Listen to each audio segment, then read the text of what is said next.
আগে আগে ভাবতাম বাদাম মনে হয় খালি আমাকে দেশে মানুষ খায়, আসলে না, ইউরোপের মানুষ প্রচুর পরিমাণে বাদাম খায়। এইটা হচ্ছে ইতালির বাদামের প্যাকেট, এই যে উপর দিয়ে একদম ছবি দেওয়া আছে, এটা কিন্তু ছবি না, গ্লাসের মতো কাজ করে, যেমন ভিতরে এই যে বাদামগুলো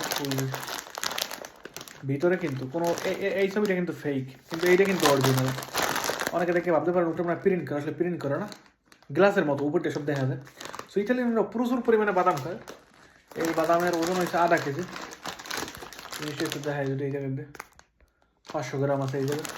ওটার দাম নিতে মনে হয় 2 ইউরো না 3 ইউরোর মতো নিয়েছিল, বাংলা টাকা না 400 টাকার মতো আসতে পারে 0.5 কেজি বাদাম।